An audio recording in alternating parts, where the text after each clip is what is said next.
자, 이제 보세요. 이제 본격적으로 이제 시작을 해볼게요. 아까 얘기한 것들 제가 쉬는 시간에 제가 이렇게 또 판서를 해놨습니다. 이제 본격적으로 들어가 보면 중국은 크게 세 지역으로 나눌 수 있어요. 하나는 양자강 남쪽, 강남입니다. 강남 스타일이라는 말이 원래 중국의 양자강 남쪽에 시작되는 거예요. 양자강 남쪽.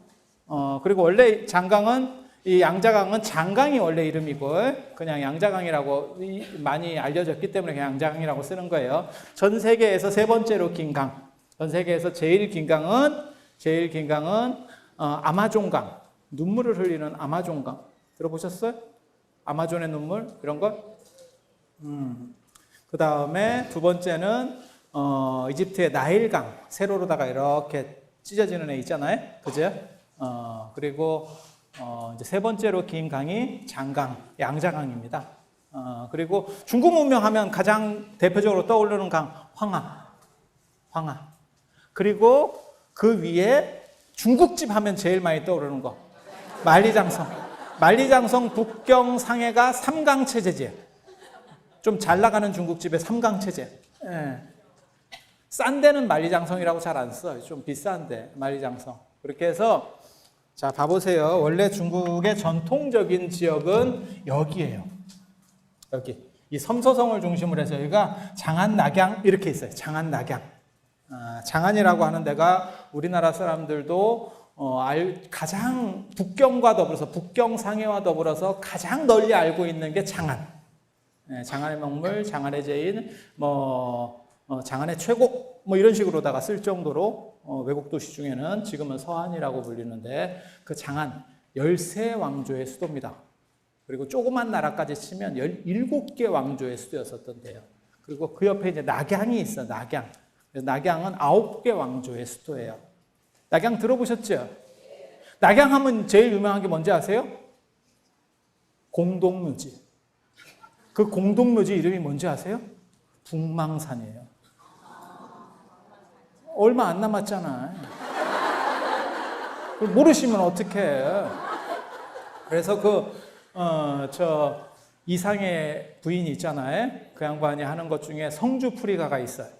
그러면 뭐가 나오냐면 낙양성 심리하에 높고 낮은 저 무덤엔 영웅호걸이 몇몇이냐. 에라만 그치?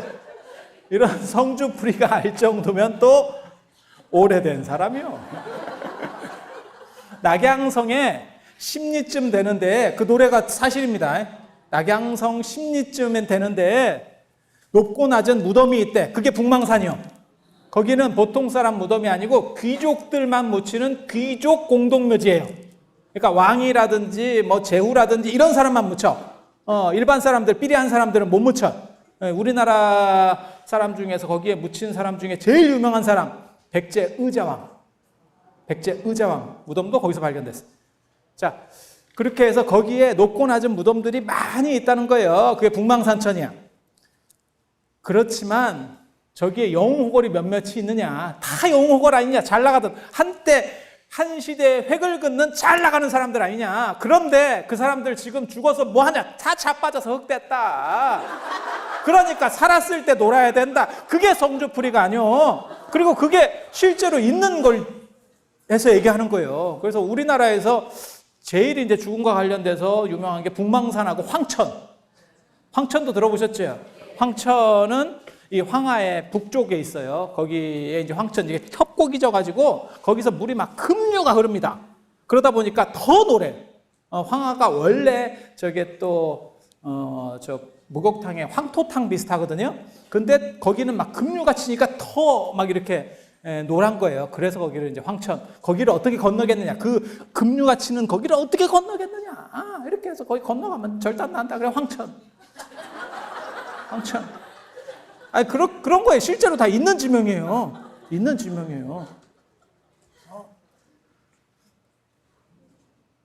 잘 알아두셔야 돼요. 자, 이제 본격적으로 이제 가서, 이게 위진남북조 시대의 상황이에요. 그래서 중국은 세 등분으로 나뉩니다. 강남, 강북. 이 강남, 강북이 진짜 중국에서 나온 말이에요. 그게 우리나라로 이식돼서 강남 강북이라는 표현이 나오는 거예요. 강남 강북. 그 다음에 만리장성 바깥쪽에. 여기는 유목민의 땅이에요. 저 만리장성이라고 하는 게 그 만리장성 쌓은 요 길이 지금은 이제 기후가 달라서 바뀌었는데 요 길 밖으로 나가면 밭농사가 안 된다는 거예요. 강우량이 적어가지고. 그래서 그 농사하고 유목의 한계점에다가 만리장성을 쌓았다고 예전에. 그래서 여기는 농사 짓는 땅, 여기는 밭농사 땅, 여기는 논농사 땅, 그 다음에 저 위에는 유목이에요. 유목. 말 타고 다니면서 풀 뜯게 하는 애들 있잖아요. 예. 그래서 여기를 누가 장악했냐면 나중에 조조의 위나라, 그 다음에 진나라, 사마염, 사마소의 진나라가 통일을 했어요. 그런데 그때 지금하고 우리하고 시대가 비슷해요. 되게 재밌어. 사람들이 귀족적이고 현학적인 거, 현학이라고 아세요? 이렇게 오묘하고 신비하고 이런 것들에 대해서 이렇게 경도돼요. 그리고 힘든 일 하기를 싫어한대. 힘든 일 하기를 싫어했대. 그런데 이때 북방에 있는 이런 5개의 유목민들이 있었어요. 그 유목민들을 사부작 데려다가 노동자로 고용을 했어요. 그게 가능했던 이유는 뭐냐면 저 당시에 기상이변이 있어가지고 초원에서 풀이 잘 안 자라. 그러니까 이 유목민들이 먹고 살 게 별로 없는 거야. 그래서 어떻게 하지? 하고 했는데 밑에서 저임금으로 야 싸게 줄 테니까 이렇게 한번 와서 일해볼래? 먹고 살 거 해결해 줄게? 이러니까 와서 사람들이 일을 한다는 거예요. 이렇게 해서 이 유목민들이 와가지고 사부작 이제 일을 하게 된 거예요. 그래서 밑에 이렇게 일들을 하면서 그러니까 위에 이제 한족들은 편하게 사는 거지 힘든 일은 저 밑에서 다 하는 거고 그렇게 살고 있었는데 어느 순간 쟤네가 이거 안 되겠는데 이런 생각들을 들었다는 거예요. 그래서 걔네가 사람이 어느 정도 숫자가 되니까 반란을 일으켜버렸어요. 그러니까 이 진나라가 무너지고 유목민들이 원래 힘은 좋습니다. 그리고 잘 싸워요. 힘 좋고 잘 싸워요. 그건 뭐 몽고 이런 거 생각하시면 돼요. 그렇게 해서 이 진나라가 남쪽으로 도망을 가요. 위에는 깨지는 거고. 그래서 남쪽으로 왕조가 옮겨간 게 동진이라고 하는 나라입니다. 동진. 그리고 이 북쪽에 있었던 나라를 서진이라고 하는 거고. 그래서 강남으로 옮겨갔어요. 한족들은 옮겨가고 이 북쪽에는 이 5 민족들, 선비, 흉노, 갈저강이라고 하는 5 유목민들이 내려와서 유목민 집단, 오랑캐? 이 표현은 굉장히 제가 안 좋아하는 표현인데 왜냐하면 오랑캐가 사람을 좀 멸시하는 표현인데 중국 사람들 입장에서는 우리도 오랑캐거든. 우리도 오랑캐라고. 동이서육 남만 북적 할 때 우리도 오랑캐거든. 그래서 별로 안 좋은데 마땅한 표현이 없으니까 그냥 써봅시다. 이 5개 유목민들이 내려와서 중국 여기를 장악하게 되는 거예요. 중국의 메인 쪽을. 그래서 여기서 총 16개 왕조가 난립해요. 생겼다 없어졌다. 그게 5호 16국이라고 하는 겁니다. 5호 16국. 그리고 남쪽으로 내려간 이 동진은 한족 안에서 나라가 바뀌어요. 그게 동진, 송, 제, 양, 진에서 6개 왕조가 있어요. 그래서 이걸 육조시대라고 하는 거예요. 이 중에서 양나라가 나중에 유명한 황제가 나오지. 불교에서는. 그게 누구냐면 양무제. 달마대사랑 얘기했었던 양무제. 달마대사랑 다이다이 붙었잖아요. 그래, 달마대사 삐쳐가지고 저 양자강 건너서 이렇게 올라가는 거잖아요. 그 갈대잎 하나 딱 꺾어가지고 촥 간다는 거 아니에요. 양장에서 그 갈대잎을 꺾어서 막 서핑을 하면서 간 거 아니에요. 그런 얘기 못 들어봤어요? 그런 얘기 있어. 거기까지 다음 주 목요일날 할 수 있을란가 모르겠다. 아무튼 가봅시다. 그렇게 해서 이쪽에서 이제 나라들이 여러 나라 들어서는데 그 중에 전진이라고 하는 나라가 있어요. 전진이라고 하는 나라. 그 다음에 후조라고 하는 나라도 있고.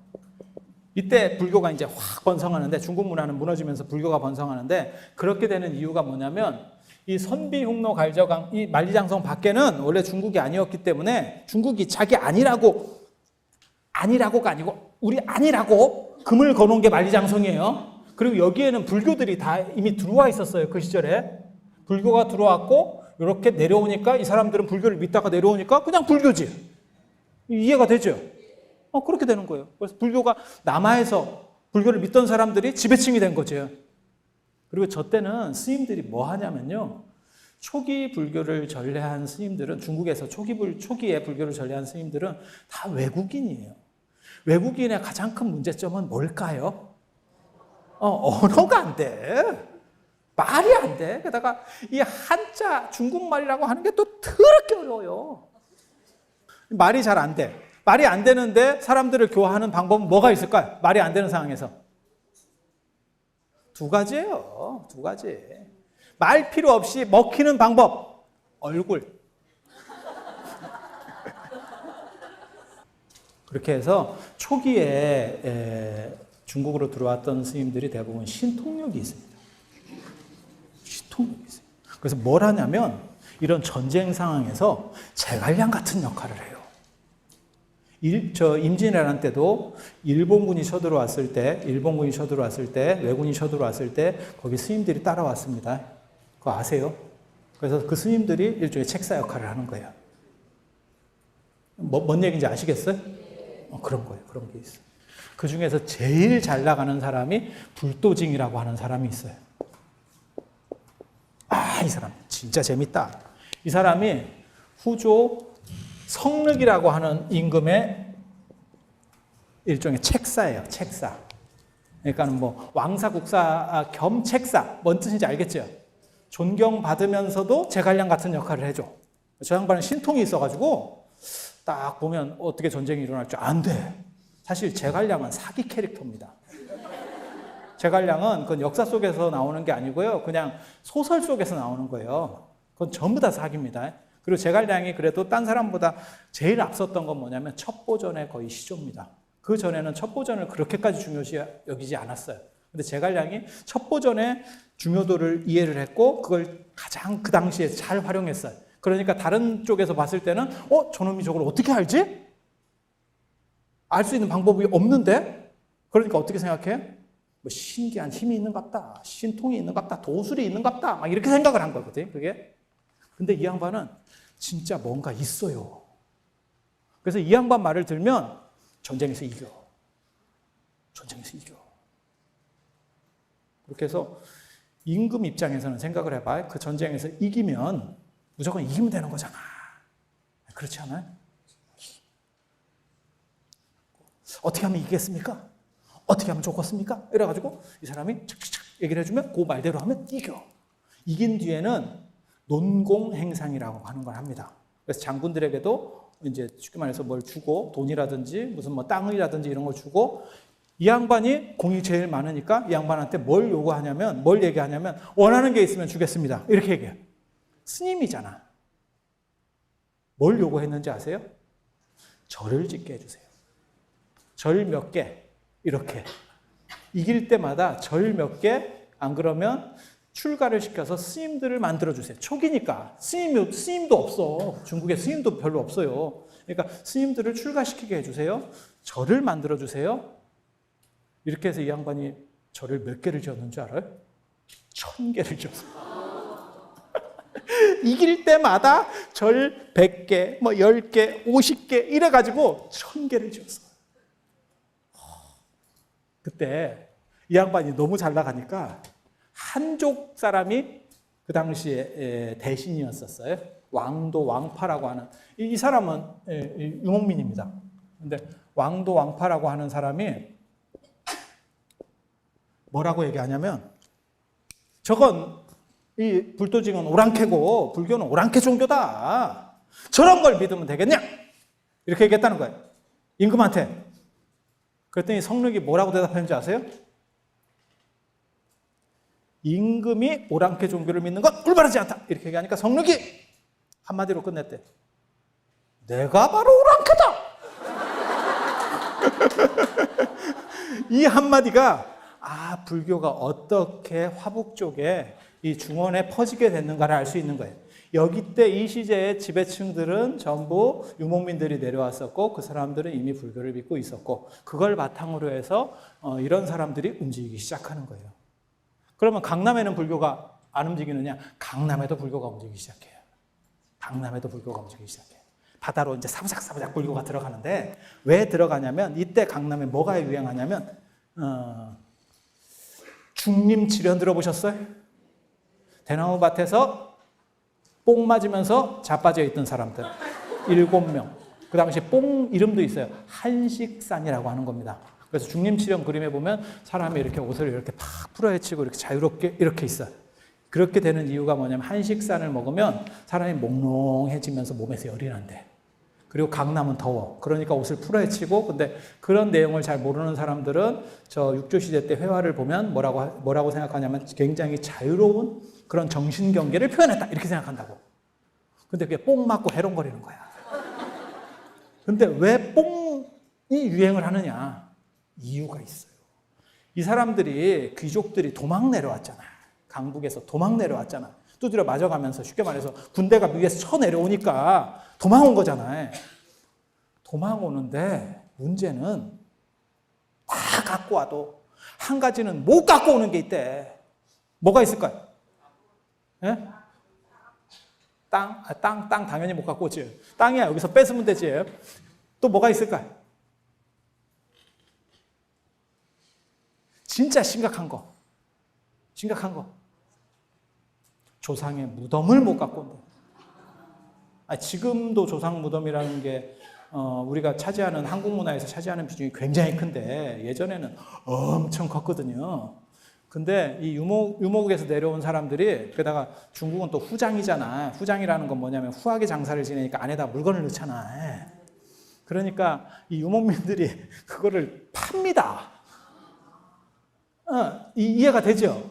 근데 그게 굳이 이런 걸 안 전해줘도 될 건데 사람들이 또 전해주는 사람이 있어요. 야, 너네 아버지 무덤 파였대. 미치지? 조선시대라고만 생각해봐. 지금도 부모님 무덤이 파였어요. 이러면 사람이 눈깔이 뒤집어질 시절인데 조선시대 때 그런 일이 있다고 생각을 해봐. 그러면 이건 진짜 잡아 죽인다고 합니다. 불공대천의 원수라는 거예요. 같은 하늘을 이고 살 수 없는 원수. 누군가는 죽어야 된다는 거예요. 그게. 네. 그래서 그런 식으로 되면 생각 같아서는 가서 패 죽이고 싶은 거예요. 이해가 되죠? 가면 내가 죽어. 현실은.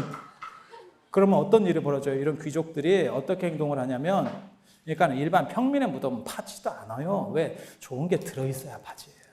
예전에 한나라 문제가 한 얘기가 있어요. 문제가 이제 나이가 많아지니까 옆에 신하들이 뭐라고 얘기했냐면 이 무덤을 크게 해야 도굴이 안 됩니다. 이랬더니 그 문제가 성군이거든요. 굉장히 정치를 잘하는 사람이거든요. 그러니까 뭐라고 얘기했냐면 무덤을 제 아무리 크게 한들 속에 훔쳐갈 것을 넣어놓으면 언젠가는 도굴이 된다. 무덤을 작게 해도 시체만 넣어놓으면 누가 그걸 일부러 파겠느냐. 말은 맞지? 자기 무덤도 나중에 도굴됐어요. 아이러니하게도 말은 그렇게 했는데 근데 일반 평민들 무덤은 별로 도굴할 필요가 없고 시체 보려고 누가 도굴을 하겠어요. 그죠? 뭔가 징계한 게 있으니까 큰 무덤, 귀족 무덤, 왕릉 이런 걸 도굴을 하겠지. 그렇잖아요. 그래서 권력은 있고 밑에서 힘이 있는 사람들이야. 근데 올라갈 수는 없어. 이기지를 못해 힘으로는. 그러니까 어떻게 돼요? 현실로부터 도피하고 싶은 거예요. 현실을 직시하고 싶지 않은 거예요. 우리 아버지 무덤이 파였어. 우리 할아버지 무덤이 파였어. 이건 너무너무 충격인 거예요. 그 당시 사람들에게. 그러니까 어떻게 돼요? 뽕 맞고 있는 거예요. 뽕 맞고 있는 거예요. 그러면서 무슨 생각을 하냐면 현실에서부터 시선을 돌려서 진리라고 하는 건 뭔가 이런 데에 대한 생각을 해. 왜? 현실을 직시했을 때는 해결할 방법이 없어. 그러니까 요거보다 한 단계 높은 그러니까 내 아버지 무덤이 파이는 것보다 논점이 훨씬 높은 파일 수도 없고 안 파일 수도 없는 그 이전 상태. 뭔 얘기인지 알아들으시겠어요? 그러니까 본질적인 거. 이렇게 진리적인 거, 본체적인 거를 생각을 하니까 이거는 불교하고 통하죠. 그래서 이 당시에 반야 공사상이 일로 들어가요. 그리고 본질은 더럽혀질 수 없다. 불성사상. 그래서 반야 사상과 불성사상이 남쪽에서 유행을 하기 시작합니다. 그러니까 이거는 한족들이 현실로부터 뭔가 다른 대안을 찾으려고 했었던 그 시대적 요청에 의해서 남방에서는 이렇게 불교들이 움직이기 시작하는 거고, 북쪽에서는 북방에 있는 유목민들이 원래 불교를 믿던 유목민들이 내려와서 결국 이렇게 불교가 되는 거예요. 그래서 불교가 쫙 중국에 일세에 퍼져버리게 되는 거예요. 그때 유명한 사람이 나옵니다. 유명한 사람. 전진이라고 하는, 전진 들어보셨어요? 가수 말고. 전진이 역사책에 나와요. 전진의 부견이 고구려 소수리망 2년에 불교를 전해줬다. 그 기억납니까? 기억은 안 날 거예요. 여러분들에게 있어서 이게 중학교 교과서에 나오는, 중학교 국사교과서 1학년 거에 나오는 거거든요. 전진의 부견이 중국에 보면 백곡 지역이 있어요. 그게 양양이에요. 양양성을 함락시키면 중원을 움직일 수 있어요. 우리나라에도 그런 비슷한 데가 있어요. 그게 이제 백제하고 신라하고 싸울 때 보면 관산성 전투라고 나와. 관산성. 지금 대구 쪽, 대전 쪽입니다. 세종시 조금 밑에 쪽에. 거기를 장악하면 딱, 그렇지 않아요? 우리도 생각을 해봐. 지금 세종시 쪽을 딱 장악하면 한반도를 굉장히 유리하게 어디든 치고 들어갈 수 있죠. 그런 생각이 안 들어요? 안 들으면 말어. 그래서 사실 세종시로 결정되는 것도 그런 거잖아요. 이게 지정학적으로 봤을 때 전체 한 100곳 정도? 이런 생각을 한 거잖아요. 그죠?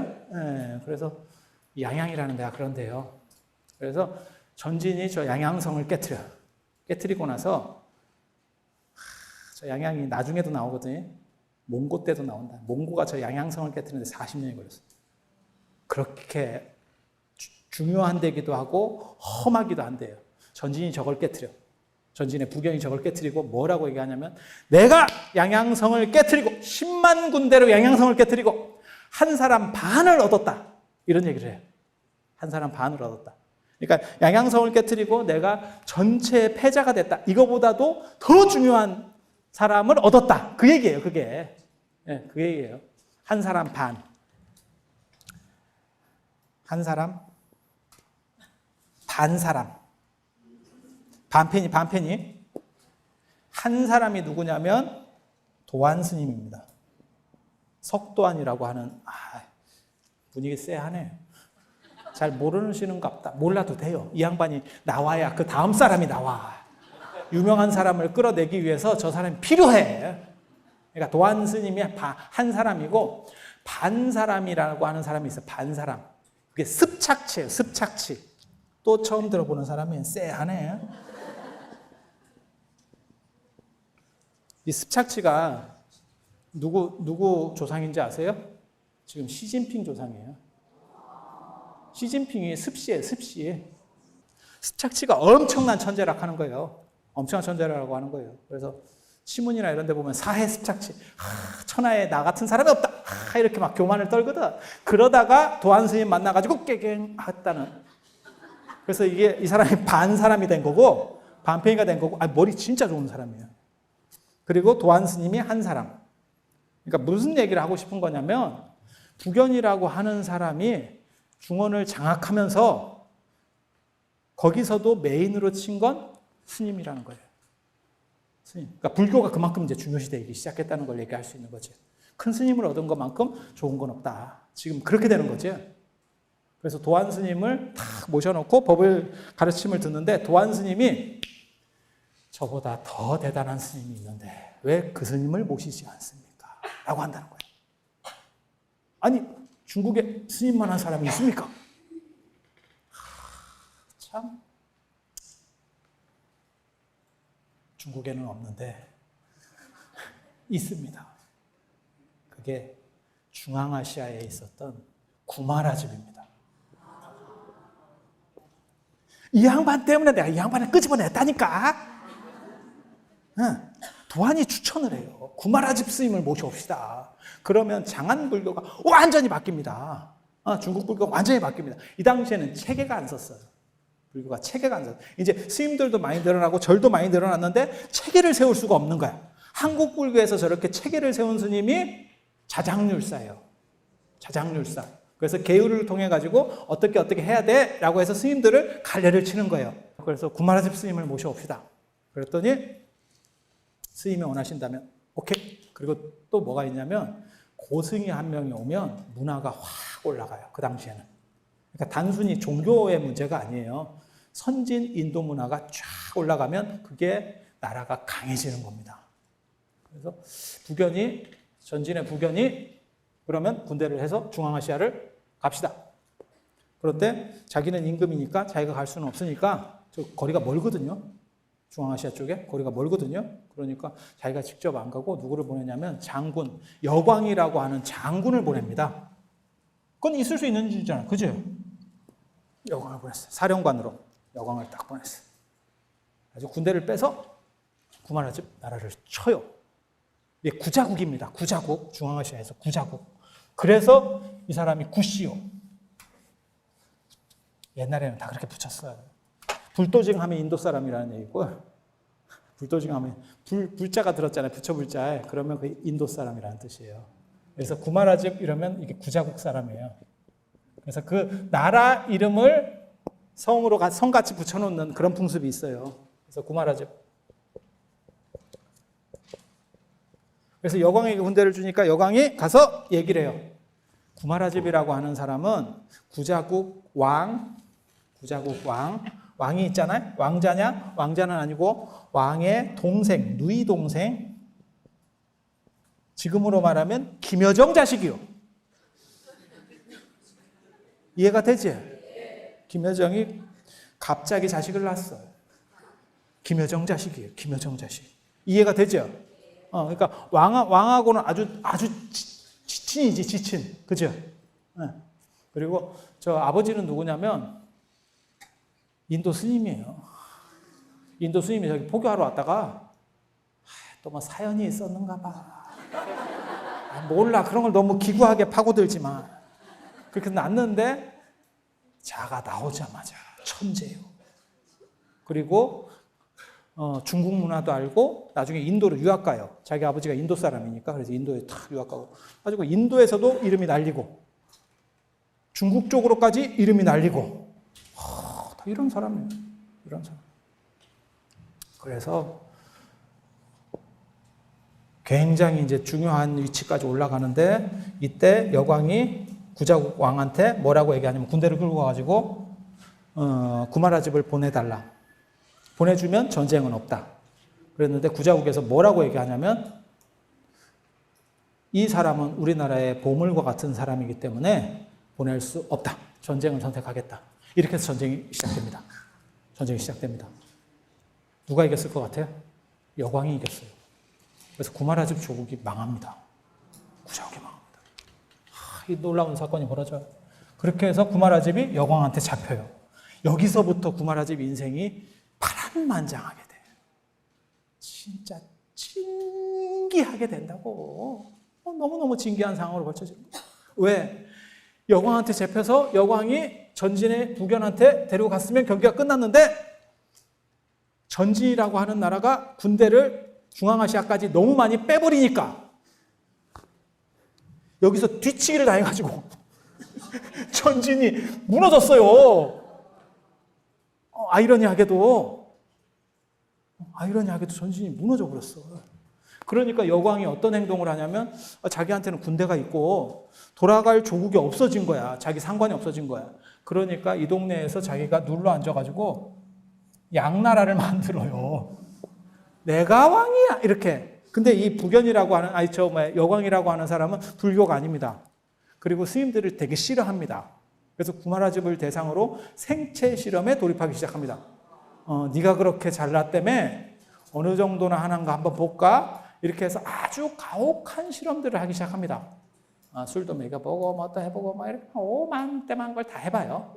아주 구마라집 인생이 하루아침에 막 개고생하는 인생으로, 그 개고생하는 인생이 너무너무 나중에 도움이 돼요. 너무너무. 왜? 저 사람이 귀족이었는데 사람들의 아픔을 몰랐던 거야. 그러니까 머리만 좋은데 이제 아픔을 알게 되는 거야. 최 밑바닥까지 떨어져요. 개 굴르듯이 맨날 굴러댕겨. 여광이 계속 그렇게. 복잡한 사연들이 있다. 전진이 망하고 어떤 나라가 들어섰는지 아세요? 전진이 망하고 후진이 들어섰어요. 아, 진짜요. 농담으로 하는 게 아니고 전환 후환하듯이 전진 후진이요. 후진이 들었어. 후진을 만든 사람이 요흥이라고 하는 사람이에요. 요흥의 후진. 요흥이 후진을 만들어 놓고 문화를 번성시키고 나라를 안정시키려니까 또 구마라집이 필요한 거예요. 그래서 저 사람도 굉장한 불교 쪽이에요. 그래서 여광한테 얘기를 해요. 야, 구마라집 보내. 이랬더니 여광이 뭐라고 대답하냐면 내 장난감이야. 보낼 수 없어. 이렇게. 그럼 뭐 한판 뜨던가. 또 전쟁이 벌어져요. 구마라집 한 사람을 놓고 또 전쟁이 벌어져. 이게 진귀하다고. 누가 이겼을 것 같아요? 이 양나라 깨집니다. 여광이 이때 절단납니다. 그리고 나서 구마라집이 드디어 후진으로 넘어와서 이제는 또 칙사대접을 받기 시작합니다. 그렇게 해서 구마라집이 뭘 하냐면 그 당시 불교를 이렇게 재단하기 시작해요. 그 작업이 경전 번역, 그 다음에 그 체계들을 세우는 거예요. 그걸 보고 구역시대라고 합니다. 그러니까 어떻게 번역한다는 걸 표준을 정하고 어떻게 승려들은 살아야 된다라고 하는 기준을 만드는 거예요. 지금도 저는 이걸 해야 된다고 제가 종단에 계속 얘기를 하거든요. 근데 지금도 잘 안 돼요. 뭐냐면 사리자, 사리불, 사리푸트라 막 이런 식으로 되니까 헷갈리는 거예요. 하나의 용어만 있으면 돼. 하나의 용어만 있으면. 그렇게 해서 그거는 개인이 할 수 있는 게 아니에요. 그거는 종단 차원에서 어떤 표준을 제시해 줘야 돼. 굳이 전문가가 아닌 사람이 다양한 이름들을 알아갈 필요가 없어. 하나를 지시하는 거는 하나만 지시하면 돼. 근데 왜 그러면 옛날에는 다양한 얘기들이 있습니까? 똑같은 거를 사람마다 번역하는 방식이 다르니까 그래요. 그래서 그런 기준을 세우고 승단의 기준도 세워. 그래서 구마라집 밑에 제자가 3,000명이나 있고 구마라집은 번역할 때 제자들하고 통강을 해요. 그러니까 번역하는 순간에 그러니까 집에서 그냥 방 안에서 자기 번역만 하는 게 아니고 강의를 하면서 번역해. 그래서 언제나 3,000명이 모였다는 거예요. 그때 구마라집에 했던 유명한 말이 있습니다. 구마라집은 나중에 이 요흥이 뭐라고 얘기하냐면 어차피 파괴한 거 성인의 씨를 받아야겠습니다. 이래가지고 첩도 드려줘. 근데 진짜 아이러니하다. 아버지가 똑똑하다고 자식이 똑똑한 건 아니야. 쓸모 있는 놈이 안 나와. 근데 구마라집은 아무튼 자기가 파괴인으로서 스님들을 가르치는 게 너무 창피한 거예요. 그래서 언제나 역경장에서 첫 마디가 뭐였냐면 나를 보지 말고 나의 행실을 보지 말고 내가 지시하는 쉽게 말해 내가 가르치는 그 부처님의 법만 봐라. 진리만 봐라. 이렇게 첫 마디를 하고 수업을 시작했대. 경전을 번역하고. 그렇게 해서 구마라집이라고 하는 사람이 이렇게 한 시대에 획을 긋는 일들을 해내는데 그때 이제 번역되는 게 지금 우리가 읽고 있는 금강경, 그 다음에 법화경, 노법연화경이라고 하는 것들. 대부분 구마라집 번역본이 있으면 구마라집 번역본을 읽습니다, 사람들이. 이유가 뭐냐면 구마라집은 상층에도 있었지만 자기가 하층도 겪어보면서 뭐가 문제점인 걸 알아요. 그리고 이 시대 민초들이 무슨 생각을 하는지를 이해합니다. 그래서 그 사람들이 가장 쉽게 이해할 수 있는 방식으로 번역을 했다는 거예요. 나중에 현장 스님은 이제 다음 시간에 나올 현장 스님은 다음 주 목요일 날 나올 거예요. 그 현장 스님은 약간 귀족적 언어로 번역하려고 해요. 약간 이렇게 있어 보이게. 이유는 뭐냐면 이 현장 스님 같은 경우는 평민 출신이에요. 그래서 약간 있어 보이는 걸 좋아하고 구마라집은 귀족 출신이기 때문에 그리고 자기가 밑에서 한번 굴러봤잖아요. 그러면서 이 사람들이 원하는 걸 아는 거예요. 그렇지, 민중은 무엇을 원하는가? 그렇게 해서 다 구마라집이 이제 번역을 해서 불교가 안정화돼요. 정전도 번역하고 체계를 잡아서 안정화해. 이때 인도에서 불타발타라라고 하는 스님이 나옵니다. 불타발타라라고 하는 스님이 중국으로 옵니다. 아주 유명한 스님이에요. 나중에 60권 화엄경을 번역하는 스님입니다. 그래서 구마라집이 유명하다는 얘기를 듣고 구마라집한테 갔더니 이놈이 파괴승이네.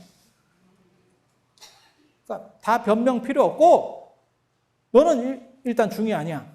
에서 시작하는 거예요. 뭐 똑똑하든 둘째치고 너는 기본이 안 돼 있어. 이걸 사람 많은 데서 지적했는가 봐. 몰라, 정확한 기록에는 안 나오는데 제자들한테 좀 맞은 것 같아. 뭐 그런 사건이 좀 있었던 것 같아. 그래서 삐져가지고 강남으로 내려갑니다. 강남에 요즘에 어디가 있냐면 여산이라고 하는 산이 있어요. 중국에 지금은 뭐 장각이나 안 그러면 계림이 굉장히 유행하지만 실제로 예전에는 여산, 중국에 무릉도원이 있다면 그것은 여산이다 라고 하는 데가, 여산이 굉장히 유명한데요. 황산 여산은 원래 옛날부터 유명한 데입니다. 장각에는 요즘 뜬 거고요. 그리고 원래 바닷속에 있는 지형이 이쁘긴 한데 그런 데는 기운이 모이질 않는다 그래가지고 신령하게 안 봐요. 원래. 네, 원래 그런 거예요. 네. 그 여산에 누가 있었냐면 해원 스님이 계셨어요. 해원 스님. 여산해원이라고 아주 막 3대 해원이 있거든요. 중국에 정영사 해원, 정법사 해원, 여산 해원 이런데 여산해원이라고 아주 대단한 스님이에요. 저 해원 스님은 어떤 캐릭터인지 아세요? 출가인은 임금에게 절을 할 수 없다. 뻣뻣한 캐릭터입니다. 그리고 얼마나 사람이 꼬장꼬장하게 잘 사는지 그 당시 군웅들과 제후들도 임금들도 저 사람한테는 태클을 못 건다는 거예요. 그래서 그 당시에 내란이 벌어지고 막 전쟁이 벌어지면 아군이든 적군이든 할 것 없이 저 여산은 공격하지 않는다는 게 불문율이라는 거예요. 왜? 거기는 큰 스님이 사시니까. 워낙 대단한 큰 스님이 사시니까. 대단한 양반이요. 대단한 양반. 저 양반 돌아가실 때 봐도 굉장히 재밌다고. 어떤 게 나오는지 아세요? 몸이 너무 아픈 거야. 근데 이 양반이 일종씩 하고 오후에는 아무것도 안 먹어. 물 외에는 안 먹어. 그러니까 제자들이 뭐라 그러냐면 그러다가 선생님 돌아가십니다. 꿀물이라도 좀 드시죠. 이러니까 꿀물을 오후에 먹을 수 있는지를 율장에서 찾아봐라. 그 당시만 해도 율장이 다 번역이 안 돼 있을 때라 가지고 그걸 몰랐던 거예요. 나 같은 사람이 있었으면 꿀물은 7일 동안 괜찮습니다. 내가 이렇게 얘기해 줬을 건데 그 당시에는 그게 잘 몰랐던 거야. 그래서 그거를 제자들이 찾고 있는데 이 어른이 돌아가셨대. 이만큼 이게 딱 이렇게 굉장히 FM적인 캐릭터예요. 그러니까 불타발타라가 내려가니까 딱 맞지, 성향이. 그래서 남쪽에는 꼬장꼬장한 캐릭터들이 사는 시절이 있고 북쪽에는 구마라집을 중심으로 해서 약간 이렇게 풀어지는 캐릭터들이 사는 시절이 있어요. 근데 구마라집 스님이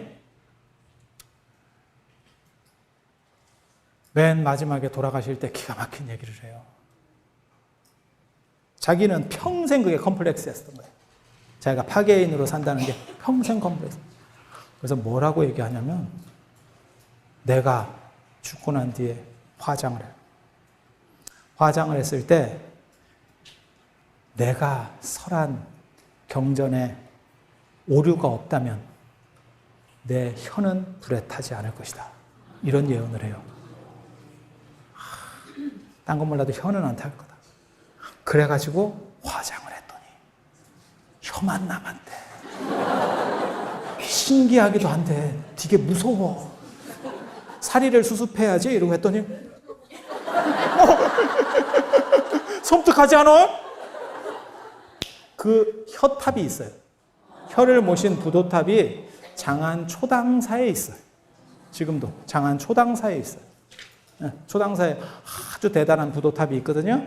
거기에 그게 구마라집 혀탑이에요. 혀탑. 그래서 중국 불교에 이런 분들이 다 새벽을 열었던 분들, 그 다음에 중국 불교를 안정시켰던 분들, 그런 분들이에요. 그래서 여러분들이 생각하는 것처럼 중국 불교가 어렵고 그런 거 아닙니다.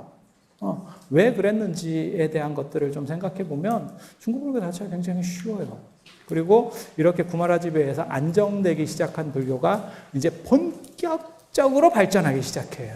본격적으로. 여기까지는 기본 바탕을 깐 거예요.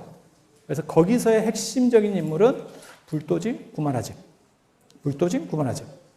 첫 여명을 열었던 건 불도진, 그 판을 딱 정비해서 깔아주는 건 구마라집. 그리고 이러한 구마라집의 역할 뒤로 현장과 그 다음에 종파불교라고 하는 게 나와요. 화엄종, 천태종, 그 다음에 무슨 선종 이런 것들. 한마디만 늙어서 나오는 증상일 수도 있어요. 이게 끝낼 듯 이렇게 봐봐. 뭔 얘기가 나오냐면 3일 수심은 천재보고 100년간 탐은 일조징이라. 100년 동안 아낀 재물은 하루아침에 날아가거나 내가 죽거나 날아가고, 그렇지만 3일 동안 닦은 마음은 그것은 나를 따라다니는 업으로서 그림자처럼 1000년 동안 보배가 된다. 여러분들은 3일이 아니고 5일 동안 닦아봐요. 그러면 10,000년의 보배가 될 겁니다. 자, 고생들 하셨습니다.